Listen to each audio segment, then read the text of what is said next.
사도신경으로 신앙 고백하겠습니다. 나는 전능하신 아버지 하나님, 천지의 창조주를 믿습니다. 나는 그의 유일하신 아들 우리 주 예수 그리스도를 믿습니다.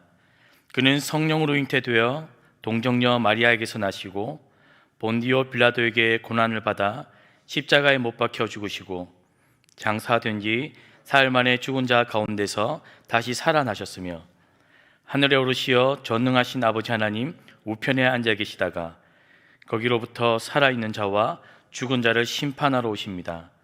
나는 성령을 믿으며 거룩한 공교회와 성도의 교제와 죄를 용서받는 것과 몸의 부활과 영생을 믿습니다. 아멘. 찬송가 84장 온 세상이 캄캄하여서. 찬송가 84장입니다.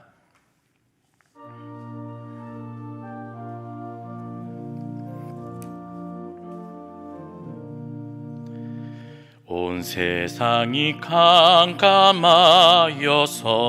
잠빛이 없었더니 그 빛나는 영광 나타나 온 세상 빛이었네. 영광 영광의 주, 영광 영광의 주, 밝은 그 빛 내게 비추었네.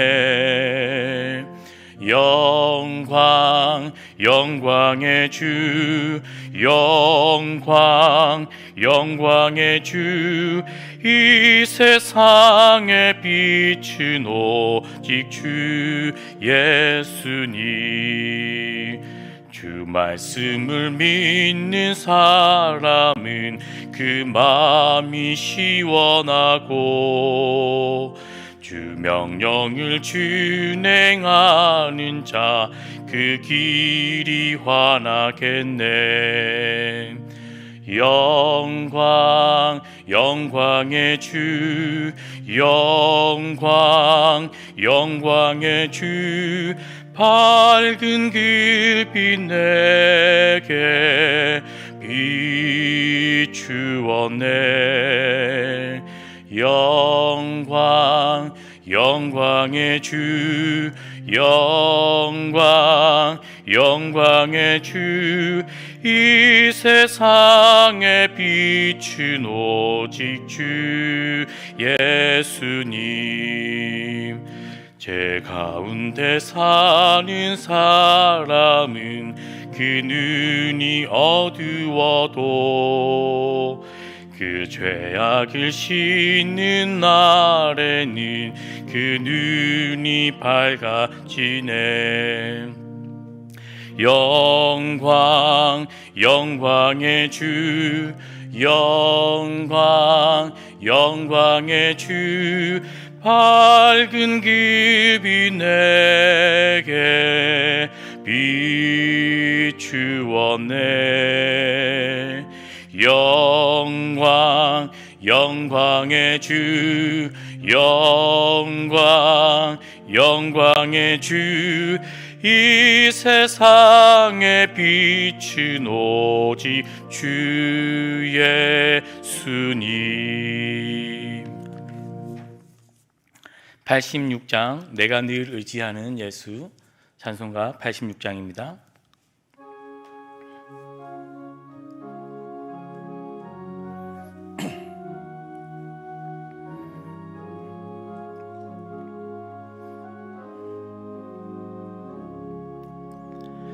내가 늘 의지하는 예수, 나의 상처 입은 심령을 불쌍하게 여기사 위로하여 주시니 미쁘신 나의 좋은 친구.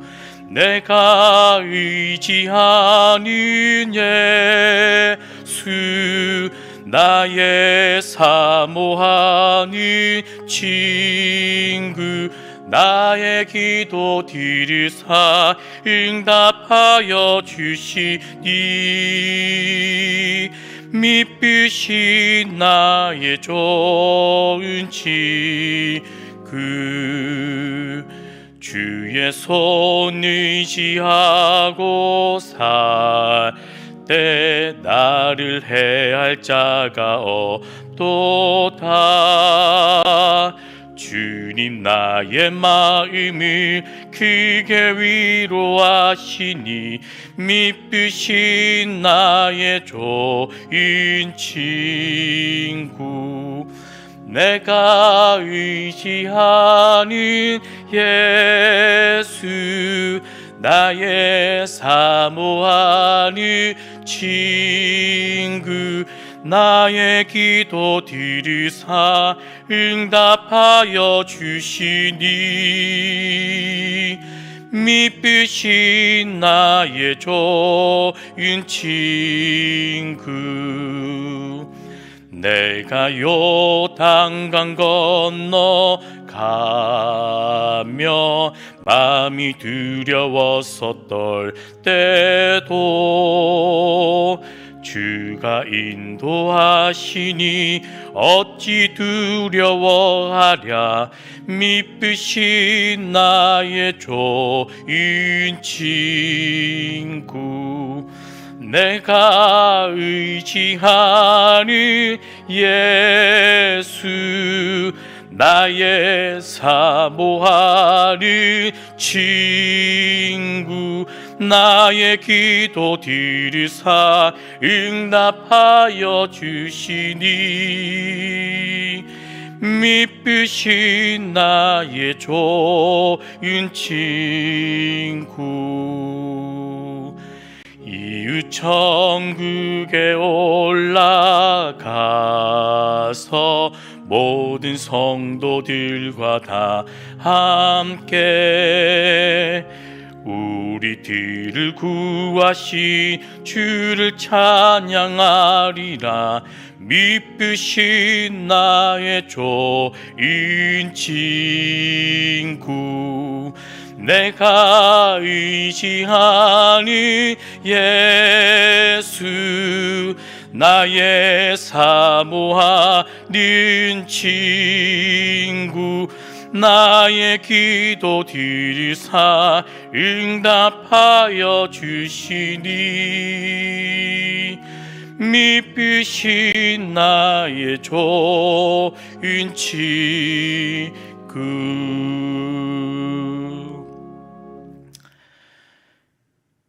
생명이시요 빛이며 우리를 진리로 인도하시는 하나님 아버지, 오늘 이 새벽에도 우리에게 말씀하여 주실 때 그 말씀이 우리 안에 생명이 되게 하시고 그 말씀이 우리에게 빛이 되어 하나님 우리가 빛 가운데 행하며 빛 가운데 살아가는 하나님의 자녀가 되게 하여 주시옵소서. 속히 하나님이 코로나 사태를 하나님 거치게 하여 주시고 온 성도들이 함께 모여 하나님을 예배하며 찬양하는 날이 속히 도래하도록 하나님 은혜 베풀어 주시옵소서. 예수님의 이름으로 기도합니다. 아멘.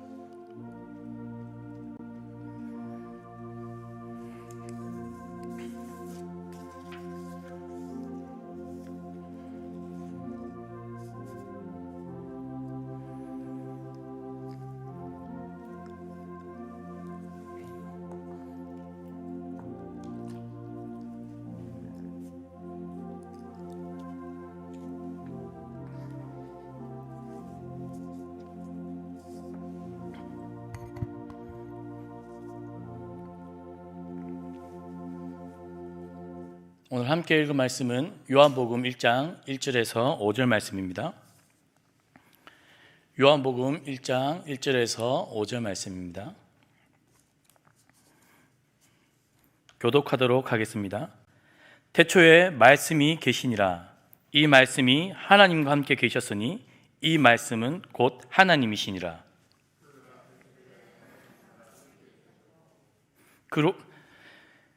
만물이 그로 말미암아 지은 바 되었으니 지은 것이 하나도 그가 없이는 된 것이 없느니라.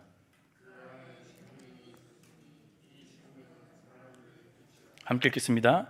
빛이 어둠에 빛이 돼 어둠이 깨닫지 못하더라. 아멘. 오늘부터 요한복음이 오늘 이제 새벽기도 큐티 본문 말씀입니다. 요한복음은 예수님이 사랑하시던 제자, 예수님의 애제자, 그래서 베드로가 질투했던 그 사도 요한이 쓴 책입니다. 유세비우스라고 하는 그 당시 유명한 역사학자는 그의 책에 사도 요한이 그의 인생 마지막쯤에 에베소로 이주했다라고 기록하고 있습니다. 사도 요한은 에베소에서 마지막 그의 인생을 보내면서 에베소에서 성도들과 그리고 아시아에 있는 흩어져 있는 많은 요한 공동체와 성도들과 예수님을 아직 알지 못했던 헬라인들을 대상으로 요한복음을 썼습니다. 요한복음 20장 31절에 보면 사도 요한이 요한복음을 쓴 기록한 목적을 밝히고 있습니다. 예수 그리스도가 하나님의 아들이심을 드러내려 합니다. 그리고 그의 이름을 힘입어 너희가 생명을 얻게 하려 하려고 요한은 이 요한복음을 썼다라고 기록하고 있습니다. 요한복음은 마태, 마가, 누가복음 같은 관점으로 쓰여진 공관복음과 몇 가지 중요한 차이가 있습니다. 공관복음에서는 마태, 마가, 누가, 요한복음에서는 하나님 나라, 예수님께서 하나님 나라에 대한 이야기를 자주 하셨고 하나님 나라라고 하는 단어가 공관복음에 자주 등장합니다. 그러나 요한복음에서는 하나님 나라가 등장하지 않고 주요한 단어가 영생, 생명이라는 단어입니다. 영생과 생명이라는 단어를 통해서 요한복음은 예수 그리스도가 영생을 가져오셨고 예수 그리스도 안에 생명이 있다는 것을 시종일관 처음부터 끝까지 예수님에 대한 이야기를 하고 있습니다. 공관복음서에서는 하나님 나라 이야기를 하면서 어떤 비유, 어떤 단어, 그냥 상징적인 어휘를 사용해서 하나님 나라를 설명하고 있다면 요한복음은 명제적 진술을 많이 하고 있습니다. 요한복음에는 총 7가지 예수님이 누구신지 자기 선언을 담고 있는 명제적 진술이 등장합니다. 나는 생명의 떡이다. 나는 빛이다. 나는 양의 문이다. 나는 선한 목자다. 나는 부활이다. 나는 길이요 진리다. 나는 포도나무다. 예수님은 이러한 7가지의 명제적 진술을 통해 예수님이 누구신지를 드러내고 있는 책이 바로 요한복음입니다. 조금 이따 본문을 다루면서 설명하겠지만 왜 요한은 이러한 명제적 진술을 통해서 예수님이 누구신가를 증명하려고 했을까요? 그것은 요한복음을 읽는 독자들과 상관이 있습니다. 요한은 당시에 아시아에 있는 헬라 철학에 길들여져 있는 지적인 것과 영적인 것을 추구하는 이 헬라인들을 대상으로, 헬라 철학자들을 대상으로 예수 그리스도가 누구이신가를 설명하고 변증하기 위해서 이러한 명제적인 진술과 방식을 통해 예수님이 하나님의 아들이시다, 예수님이 생명의 떡이다, 예수님이 영생이다, 이러한 진술적인 방식을 사용하고 있는 것입니다. 오늘 요한복음을, 오늘 본문을 이제 잘 들여다보고 이해하기 위해서는 당시 요한복음이 쓰여진 시대적 그리고 상황들을, 배경들을 몇 가지 살펴볼 필요가 있습니다. 요한복음은 공관복음보다 20-30년 더 늦게 쓰여진 4복음서 중에 가장 마지막에 쓰여진 복음서가 바로 요한복음입니다.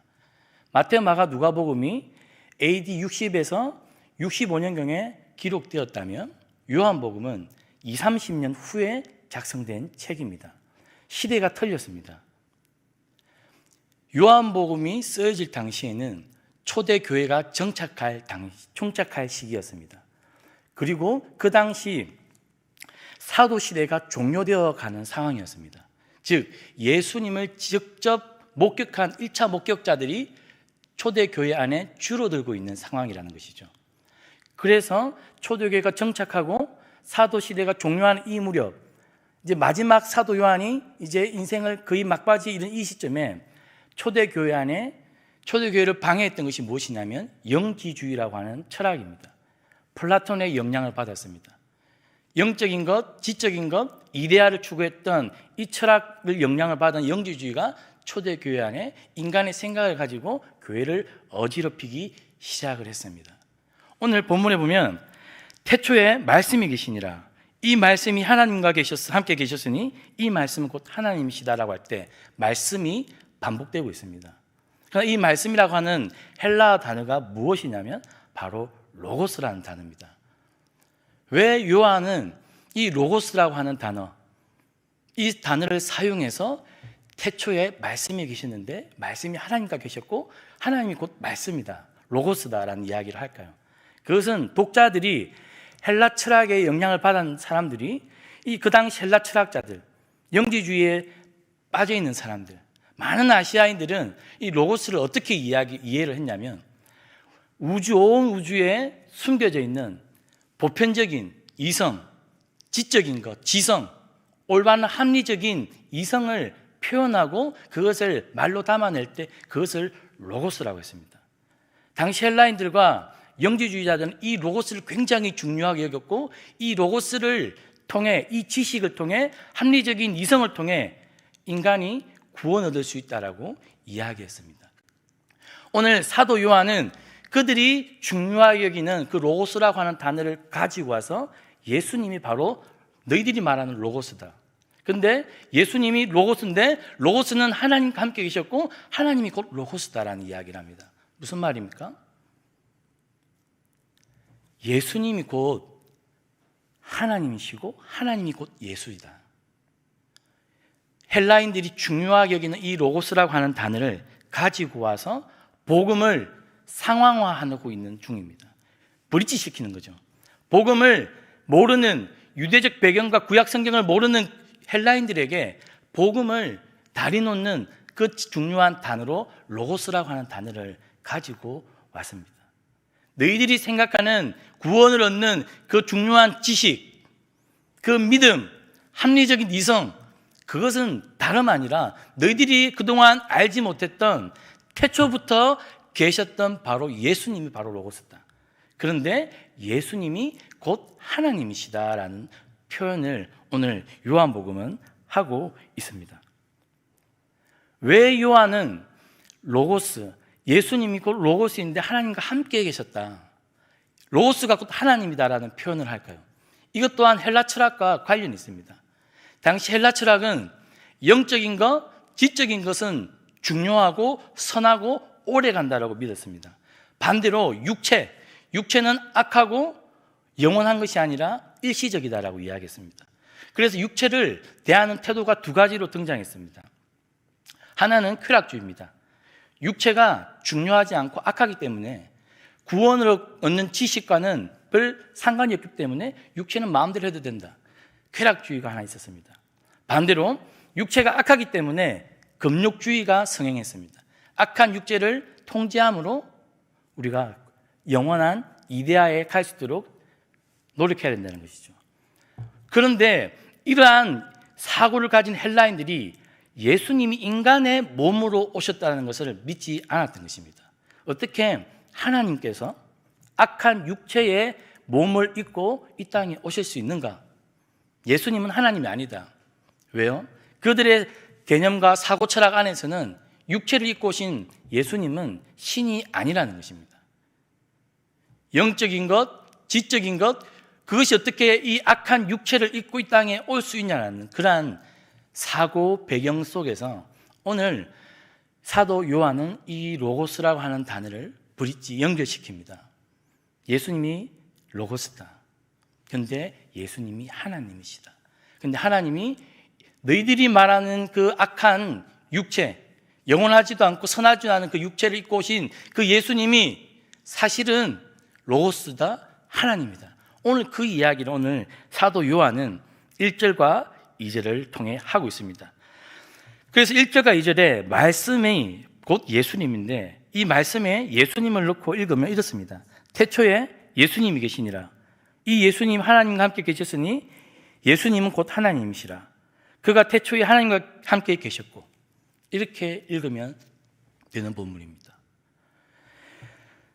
2절에 보니까, 3절에 보니까 만물이 예수님으로 말미암아 지은 바 되었으니 지은 것이 하나도 그가 없이는 된 것이 없다라고 이야기합니다. 헬라인들은 우주에 보편적인 지식과 이성이 숨겨져 있고 잠재했다라고 보았습니다. 물, 불, 공기, 그러한 중요한 요소들과 진리들을 잘 깨닫고 이해할 때 인간은 구원 얻는다라고 이야기하지만 오늘 사도 요한은 그것들은 너희들의 구원을 이루게 하는 것이 아니라 실제 예수 그리스도가 온 세상을 창조하셨다. 오늘 그러한 선언을 담고 있는 것이 오늘 요한복음 1장 1절에서 4절입니다. 그런데 문제는 무엇입니까? 그 안에 생명이 있고 생명은 사람들의 빛인데 빛이 어둠 가운데 빛이었는데 어둠이 깨닫지 못했다는 것입니다. 무슨 말입니까? 예수님께서 하나님께서 악한 육체를 입고 이 땅에 오셨는데 십자가에 죽으시고 부활하신 이 사건을 오늘 이야기하는 겁니다. 빛이신 예수님께서 이 땅에 오셨는데 미련한 철학 때문에 하나님을 아는 지식이 없는 그 이유 때문에 사람들이 왕으로 오신 이 예수 그리스도, 하나님이 이 땅에 오신 그 예수 그리스도를 보지를 못한다는 것입니다. 깜깜한 방이 있다고 생각해 봅시다. 깜깜한 방에서 물을 한 잔 마시기 위해서 정수기를 찾으면 찾을 수 있습니까? 빛이 조금도 없는 아주 깜깜한 방에서는 무언가를 찾으려고 해도 찾을 수가 없습니다. 왜요? 어둡기 때문입니다. 헬라 철학자들이 아무리 그들이 플라톤의 어떤 지식과 아리스토텔레스의 지식을 사용해서 우주의 원리와 인간의 원리를 추구하고 영생을 추구했지만 그것은 무엇입니까? 캄캄한 방에서 무언가를 찾으려고 하는 부질없는 노력이라는 것이죠. 그러나 그 어둠 가운데 빛이 조금씩 스며들 때, 빛이 들어와 그 어둠을 비출 때야만 무언가를 발견할 수 있고 찾을 수 있다는 것입니다. 그것이 예수 그리스도라는 것입니다. 그런데 당시 아시아에 살았던 수많은 헬라인들과 이방인들과 예수 그리스도를 믿지 않았던 유대인들은 빛으로 오신 예수님을 잘 몰랐다는 것입니다. 그래서 오늘 요한은 빛이 어둠에 비쳤다. 그런데 그 어둠이 빛을 깨닫지 못했다라고 이야기하고 있는 것입니다. 그러나 어둠에 비친 그 빛 안에는 단순히 빛만 비춰서 모든 것의 원리와 이치와 우주의 원리를 보여주는 것에 그치는 것이 아니라 그 빛 안에는 무엇이 있다라고 오늘 본문은 이야기하고 있습니까? 생명이 있다는 것입니다. 헬라인들이 말하는 지혜, 소피아, 거기 안에 생명이 있는 것이 아니라 생명은 예수 그리스도 안에 있다. 예수 그리스도 안에 생명이 있는데 내가 오늘 요한복음을 기록함을 통해 예수 그리스도를 통해 너희가 이 생명을 얻게 하려 하는 것이 바로 오늘 요한의 중요한 이 요한복음의 서문의 선언이라는 것입니다. 오늘 이 본문이 우리에게 주는 메시지는 무엇입니까? 우리가 어둠 가운데 사는 존재들이었습니다. 우리가 아무리 발버둥치고 애써도 어둠 속에서는 우리가 무엇을 찾으려고 해도 아무것도 찾을 수 없습니다. 그러나 그 어둠 속에 빛이 비쳤고 그 빛이 예수 그리스도인데 그 예수님은 말씀이시라는 겁니다. 우리가 어둠 가운데 있을 때 하나님께서 우리를 내버려 두신 것이 아니라 우리에게 말씀으로 찾아오셨고 말씀을 통해 예수님을 우리에게 알려주셨고 우리는 말씀을 통해 생명을 얻게 되었다는 것입니다. 우리가 코로나 시절에 가만히 있을 것이 아니라 우리가 말씀을 가까이 할 때, 말씀을 묵상할 때, 말씀을 기억하고 말씀을 따라 행할 때 말씀은 우리에게 빛이 되고 그 빛인 말씀은 우리에게 생명을 준다는 것입니다. 소망이 없는 이 시절, 답답한 시절, 무엇을 해야 할까 알지 못하는 이 캄캄한 시절 우리가 붙들어야 할 것은 빛이신 예수 그리스도 말씀이라는 것입니다. 말씀을 가까이 하고 말씀을 암송하고 말씀을 읽고 말씀을 써갈 때 하나님은 이 말씀을 통해 우리에게 생명을 주신다는 것입니다. 제가 최근에 초등 2부를 맡고 우리 아이들과 매일매일 큐티를 하고 있습니다. 아이들이 일주일에 한 번씩 요한복음을 씁니다. 아이들이 한 주에 암송을 한 구절씩 합니다. 제가 초등학생들이 얼마나 잘할까 하면 얼마나 끈기 있게 할 수 있을까 혼자 고민이 많았습니다. 그러나 우리 아이들이 매일매일 큐티하는 아이들이 30명이 넘어갑니다. 아이들이 암송한 영상을 올립니다. 아이들이 그 깨알 같은 글씨로 요한복음을 매주 한 장씩 써내려가고 있습니다. 그렇게 우리가 아이들처럼 순수한 마음으로 말씀 앞에 엎드리고 나아갈 때 하나님은 온 세상 만물을 창조하신 그 지혜이신 예수 그리스도 통해 우리가 오늘 이 코로나 시절 어떻게 살아야 할지 우리에게 빛을 비춰주시고 우리에게 생명을 주실 것이라고 믿습니다. 오늘 이 새벽에 우리가 기도할 때 하나님, 제 어떤 개인적인 상황 속에 보이는 것이 없고 깜깜합니다. 그러나 하나님, 말씀을 통해 예수 그리스도를 통해 하나님, 제가 갈 길을 비춰주시옵소서. 제가 무엇을 생각하고 무엇을 행하며 살아야 할지 말씀을 통해 하나님 그 길을 보여주십시오. 우리가 그렇게 기도했으면 좋겠습니다.